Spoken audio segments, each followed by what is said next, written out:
you were talking about earlier when you went to the Grammys with Paris, and you guys used to date, you and Paris Hilton. Yeah, I mean, how did that happen? She came. I was living at the time on Indian Creek Island. Why I left there, I'm fucking retarded. Ivanka Trump just recently bought that house. I you know, bought your house. Yeah, my old house. Okay, my old house. But after that house, I sold that house. I bought it from the founder of Southern Wine and Spirits, and then I sold it like a couple years later to move closer to Disaster, which was, I was safe in Bal Harbor, like, and then I moved to Palm Island, and that's where all the fucked up shit happened. So yeah, Paris came to work with me. We ended up dating and had a relationship, and she introduced me to like paparazzi's nightlife, being like the man, Us Weekly, fucking, you know, TMZ, like this whole party life and wild shit like that I never experienced before because I was like in the studio night and day. I was rich. I had every car you can imagine, but they only went from the house to the studio and back. Like friends would come over and like they would go to the club and then they would come back after, and I would ask them how it was. I think I was like nervous to even be cool at that point. And then she came along and I was cool and I got addicted to that. That was some douchebag shit on my behalf that like I got so caught up in that and it changed who I was. Like I was hanging out with like people that are just not good. Like people that think they're better than others. Like, I don't want to call out names or whatever, it's too insulting, but just like Hollywood douchebags. And like, you know, you are what you hang out with. And it changed me from being this like innocent, like soulful, like, you know, organic person to like this quest for fame and this quest to like I wasn't even like really that sprung on Paris, but I think we both used each other. I had music and she had fame and we were just like, cool. Oh, great connection. Yeah. Yeah.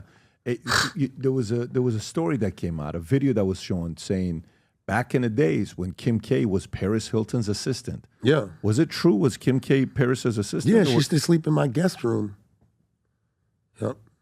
And then some weird shit happened. I'm not gonna say what happened, but and then she made it to the master bedroom. And Kim, Paris was not. Yeah. Paris found out, or no? It was just like she and I were done, and like I think we were both like had it, and we were like commiserating. What did he say? Karen's she's commiserating at the house from Goodfellas, or whatever. Karen. Yeah, so like we ended up being a thing. Like she was awesome, bro. She was a super cool girl. Kim was awesome. Yeah, like what was awesome about her? She was organic, and she was just like, you know, eager to like. She wanted to like build her career up. She kind of followed Paris's blueprint with the foreign shit after whatever, but at that time she was just a cool kid. And like, put it this way, there's a video on YouTube somewhere where I'm pulling up in car number 4 Bugatti Veyron ever. So like it was the new thing, like people were reintroduced to Bugatti. And I pulled up with Kim Kardashian to Mansion on Washington Avenue. Yeah, 12th and Washington. Is that it? Yep, that's it. It's funny, you guys are quick. That's my car too, behind him. That was my driver that used to carry all my drugs for me. Mercedes Maybach, I think. That was 62. Yeah. And that's you and Kim. I bought right one there? of those for Paris. Yeah, that's me and Kim. But if you listen to the audio on that, nobody knows that's Kim. They're just like, there's Scott Storch. Yeah, that's Scott Storch, yo. In the Bugatti. Yo, if I put this clip up, I would say the caption would be first. I had the first Bugatti. First with Kim. Andrew Tate can thank you, is what you're saying. Yeah. No, I taught motherfuckers how to ball. That's Kim K? Yep. So at this point, are you guys an item or just? Yeah, I mean, obviously. Yeah. And how did Paris feel about the fact that, you know, she went?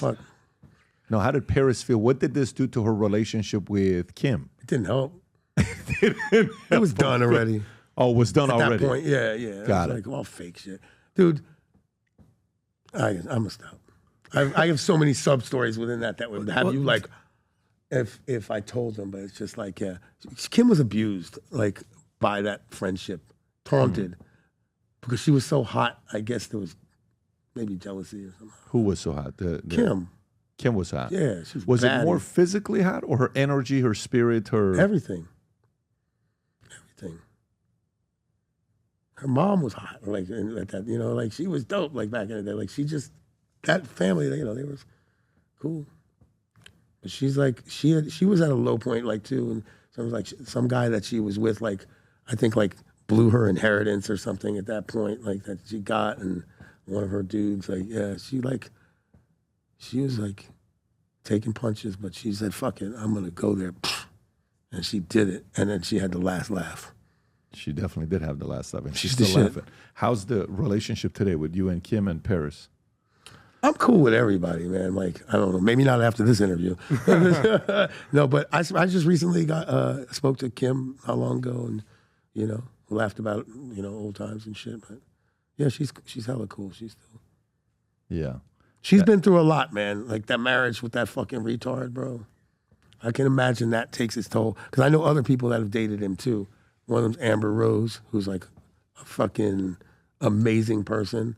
We call her mother because she's such a motherly person. Mm-hmm. And you know, this dude used to like make her like try and dress her and like a doll, like, you know, like it's a weirdo. I'll never forget Kanye, not to just be on dissing Kanye, but I remember he came in to visit me and Dr. Dre, and we're in the studio in the middle of making beats, and we were like kind of interrupted, but we were like, all right, cool, whatever. And he's like, I need to take a picture with you guys. So we took a picture with him. It was cool. He left the building, went to, like, drove somewhere, came back and said, my outfit wasn't right. Let me take another picture. And said, like, and it's like, me and Dre looked together like, fuck out of here. What the fuck is this shit? He stormed out of the studio one time later, I was told, I wasn't there, with Dre, and he called him the devil. He's like, you're the devil. And he ran out like. Kanye called Dre the devil? Yeah. Yeah. What prompted that? I don't fucking know. Making devil music for me or something. I guess he was on his holy kick at that point or whatever. You're making devil music for me with Dre. Huh. The world's never heard these stories. I'm just letting it rip today. Fuck it. Good. Yeah. Everybody's going to be pissed at me. Who cares? Well, I mean. I'm like the grumpy old man. Hey, what's going on? I'm Scott Storch, and you might have seen me on the PBD podcast, and you might have some questions you want to ask me. I'm available on the Minette app, and you can ask me about pretty much anything, music, industry stuff, you know, my life and my history, or, you know, anything, technical questions with music, equipment, whatever, production techniques. Check it out, Minette. If you enjoyed this video, you want to watch more videos like this, click here. And if you want to watch the entire podcast, click here.